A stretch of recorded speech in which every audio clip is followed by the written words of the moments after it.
On the humanitarian situation in Gaza and in Rafah in particular, let's now speak to Richard Brennan, who's the Regional Emergency Director for the Eastern Mediterranean at the World Health Organization, WHO. He's joining us from Cairo. Thank you for joining us, Mr. Brennan. Rafah, as we heard, there had been the only crossing in Gaza not controlled by Israel, through which much-needed humanitarian aid went through, and also from which where injured and sick people were transported out of the Gaza Strip. What impact do you see the closure of this crossing having on the people of Gaza?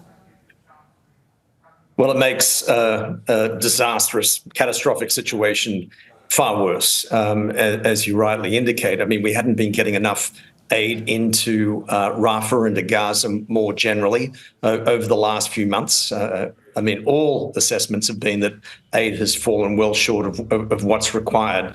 And now our main crossing point has been closed off, meaning that food, essential medical supplies, water and sanitation equipment are now far less accessible to the people of Gaza.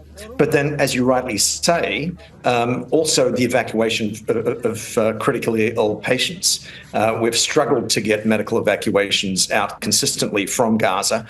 Today, we're expecting to evacuate 140 patients, but even now that lifeline is closed off to patients. And of course, it's not just the movement of supplies and equipment in and patients out. It's also the movement of humanitarian personnel in that has now been paused. Yeah, we've heard that hospitals in Gaza in particular are in a really difficult situation, having to operate on a quota system for drug supplies and drug distribution.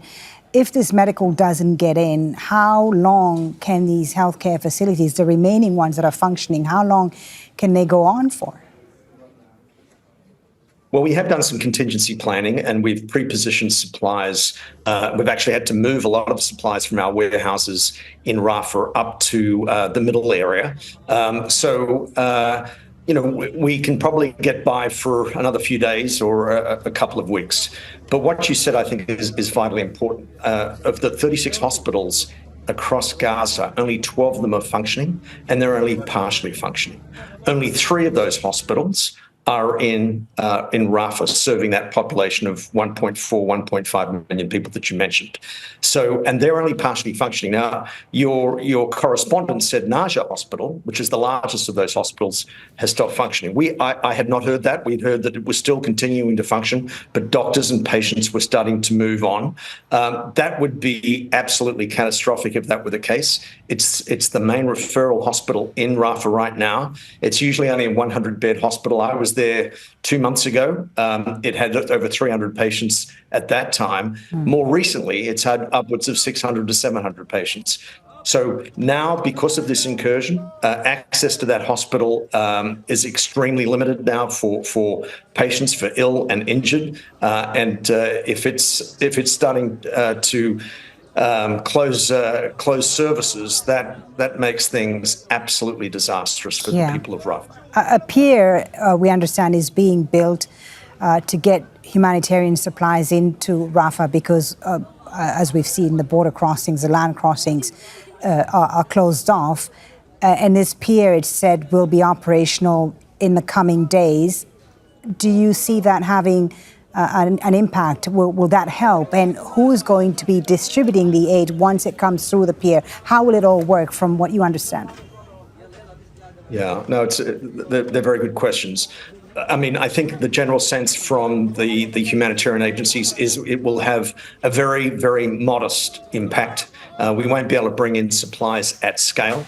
It's generally going to be used for food aid, primarily for bulky items. We don't see it at this stage as being the best option for bringing in medical supplies. The land routes are by far the most effective and efficient ways of bringing aid in. And there are still a lot of unknowns, as you've indicated there. Once the supplies have been brought in from the pier, then how they're going to be stored and distributed, we still don't have all those details. So we continue to advocate for maintaining adequate access through the land crossings. They're absolutely vital. Thank you so much for talking to us, Richard Brennan, Regional Emergency Director for the Eastern Mediterranean at WHO, joining us there from Cairo. Thank you very much for your time. Thank you very much. Thank you.